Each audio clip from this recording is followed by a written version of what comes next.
Assalamualaikum warahmatullahi wabarakatuh. Halo adik-adik, perkenalkan nama kakak Siti Widiawati Ningsi, NPM 1940605102.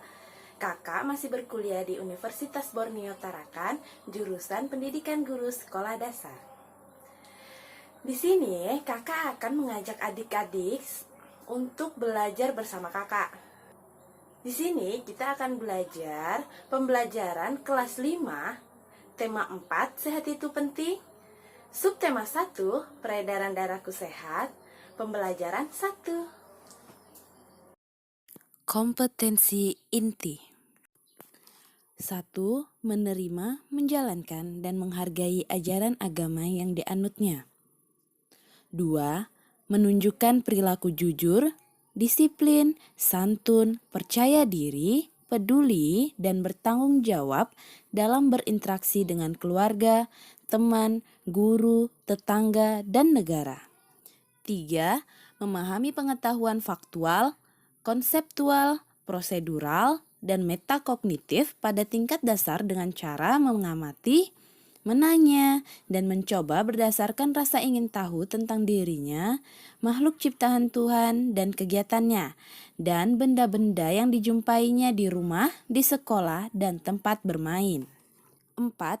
Menunjukkan keterampilan berpikir dan bertindak kreatif, produktif, kritis, mandiri, kolaboratif, dan komunikatif dalam bahasa yang jelas, sistematis, logis dan kritis, dalam karya yang estetis, dalam gerakan yang mencerminkan anak sehat, dan tindakan yang mencerminkan perilaku anak sesuai dengan tahap perkembangannya. Kompetensi dasar. 1. Menggali isi dan amanat pantun yang disajikan secara lisan dan tulis dengan tujuan untuk kesenangan.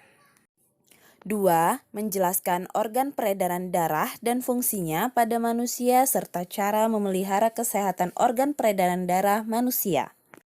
Indikator. 1. Menyebutkan bagian-bagian dan ciri-ciri pantun dengan tepat. 2. Menjelaskan organ peredaran darah dan fungsinya pada manusia secara rinci. Tujuan pembelajaran. 1.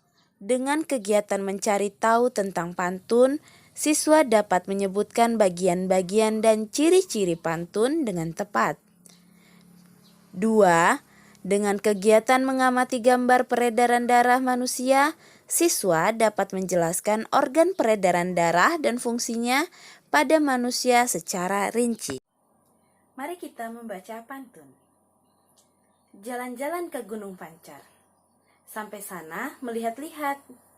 Peredaran darah akan lancar jika kita bergaya hidup sehat. Nah adik-adik, dari pantun tadi ada yang tahu nggak apa isi dari pantun tersebut? Baiklah, kakak akan memberitahu ya. Isi pantun tersebut ialah merupakan nasihat. Nasihat agar kita menerapkan hidup sehat agar peredaran darah kita dapat berjalan lancar. Mari kita belajar mengenai pantun. Pantun merupakan salah satu seni merangkai kata. Pantun dapat digunakan untuk mengungkapkan perasaan seseorang mengenai suatu kejadian atau peristiwa yang dialaminya. Pantun memiliki ciri khas sehingga berbeda dengan bentuk puisi lainnya. Pantun terdiri dari 4 baris. Baris pertama dan baris kedua disebut sebagai sampiran. Baris ketiga dan keempat disebut sebagai isi. Ciri-ciri pantun ialah yang pertama bersajak ABAB, yang kedua terdiri atas 4 baris dalam satu bait. Setiap baris terdiri atas 8 sampai 12 suku kata. Baris pertama dan kedua merupakan sampiran dan baris ketiga dan 4 merupakan isi. Jenis pantun ada 2, yaitu berdasarkan usia dan berdasarkan isi. Berdasarkan usia, pantun digolongkan menjadi 3 bagian, yaitu pantun anak-anak, pantun orang muda, dan pantun orang tua. Berdasarkan isi, pantun dibagi menjadi 4. Pantun nasihat, pantun jenaka, pantun teka-teki, dan pantun kiasan. Pantun nasihat adalah pantun yang berisikan nasihat yang baik untuk kita. Pantun jenaka ialah pantun yang berisi candaan dan lelucon sehingga membuat orang yang membaca atau mendengarnya tertawa. Pantun teka-teki adalah pantun yang terdapat pertanyaan yang menarik untuk dijawab pada bagian isi pantun. Pantun kiasan adalah pantun yang berisi kata kiasan, yaitu mengibaratkan sesuatu dengan sesuatu yang lainnya. Sistem peredaran darah manusia. Sistem peredaran darah merupakan suatu sistem yang berguna untuk menyalurkan berbagai zat penting seperti nutrisi dan oksigen dari jantung ke seluruh tubuh.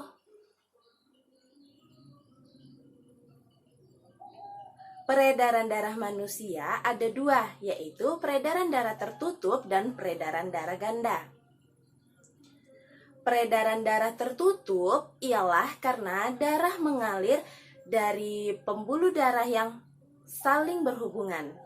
Dan peredaran darah ganda adalah karena darah mengalir ke seluruh tubuh dengan melewati jantung sebanyak 2 kali. Peredaran darah manusia terbagi menjadi 2. Peredaran darah besar dan peredaran darah kecil. Peredaran darah besar adalah peredaran darah yang berasal dari jantung menuju seluruh tubuh dan kembali lagi ke jantung. Alur peredaran darah besar yaitu dari bilik kiri, aorta, arteri, kemudian menuju ke seluruh tubuh, lalu menuju vena, kemudian ke serambi kanan. Peredaran darah kecil adalah peredaran darah yang berasal dari jantung menuju paru-paru, kembali lagi ke jantung. Alur peredaran darah kecil dari bilik kanan menuju arteri pulmonalis, lalu menuju paru-paru, kemudian menuju vena pulmonalis, lalu ke serambi kiri. Sekarang kita lanjut yuk untuk mengetahui apa-apa saja sih yang termasuk organ peredaran darah pada manusia. Organ peredaran darah manusia terdiri atas jantung, pembuluh darah, dan paru-paru. Yang pertama, organ peredaran darah jantung. Jantung adalah organ tubuh manusia yang berfungsi untuk memompa darah ke seluruh tubuh. Jantung memompa darah dengan cara berkonsentrasi dan berelaksasi secara bergantian, sehingga jantung berdenyut, mengembang, dan mengempis. Jantung terdiri atas serambi kanan, serambi kiri, bilik kanan, dan bilik kiri. Yang kedua, organ peredaran darah pembuluh darah. Pembuluh darah merupakan saluran tempat mengalirnya darah dari jantung ke seluruh tubuh dan dari seluruh tubuh kembali ke jantung. Pembuluh darah terdiri atas 2 jenis, yaitu pembuluh nadi dan pembuluh balik. Pembuluh nadi disebut juga sebagai pembuluh arteri dan pembuluh balik disebut vena. Pembuluh nadi atau arteri yaitu pembuluh yang membawa darah yang kaya akan oksigen keluar dari jantung menuju ke seluruh tubuh. Pembuluh nadi yang paling besar disebut aorta. Pembuluh balik yaitu pembuluh darah yang membawa darah yang kaya akan karbon dioksida dari seluruh tubuh menuju jantung. Berikut merupakan perbedaan antara pembuluh nadi dan pembuluh balik. Yang pertama, di pembuluh nadi berisi darah bersih yang kaya akan oksigen. Sedangkan di pembuluh balik berisi darah kotor kaya akan karbon dioksida. Yang kedua, pembuluh nadi mengalirkan darah dari jantung ke seluruh tubuh. Pembuluh balik sebaliknya, mengalirkan darah dari seluruh tubuh kembali ke jantung. Yang ketiga,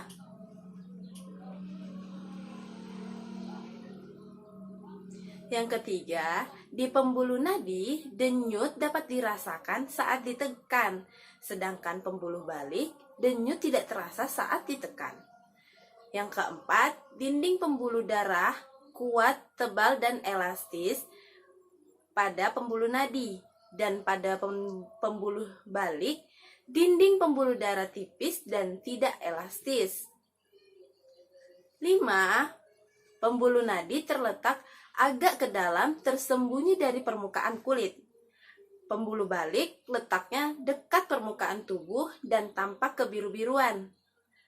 Keenam, di pembuluh nadi, jika terluka, darah mengucur deras. Dan di pembuluh balik, jika terluka, darah menetes dan merembes. Yang ketujuh, pembuluh nadi, nama lain pembuluhnya adalah arteri. Pembuluh balik, nama lainnya adalah pembuluh vena. Organ peredaran darah yang ketiga, paru-paru. Paru-paru memiliki peranan yang penting dalam proses peredaran darah. Dalam proses peredaran darah, paru-paru berperan sebagai penyuplai oksigen ke dalam darah. Darah yang telah diedarkan ke seluruh tubuh tidak lagi mengandung oksigen, akan tetapi banyak mengandung karbon dioksida. Setelah kembali ke jantung, darah yang mengandung karbon dioksida tersebut dipompa kembali ke paru-paru. Selanjutnya diambil dan diganti dengan oksigen melalui proses pernapasan. Paru-paru terdiri atas ribuan tabung yang bercabang. Tabung bercabang yang jumlahnya ribuan, semakin ke ujung, semakin mengecil. Pada ujungnya mengecil terdapat kantong udara. Kantong udara tersebut dinamakan alveoli. Masing-masing alveoli memiliki jaringan halus kapiler. Pada jaringan halus kapiler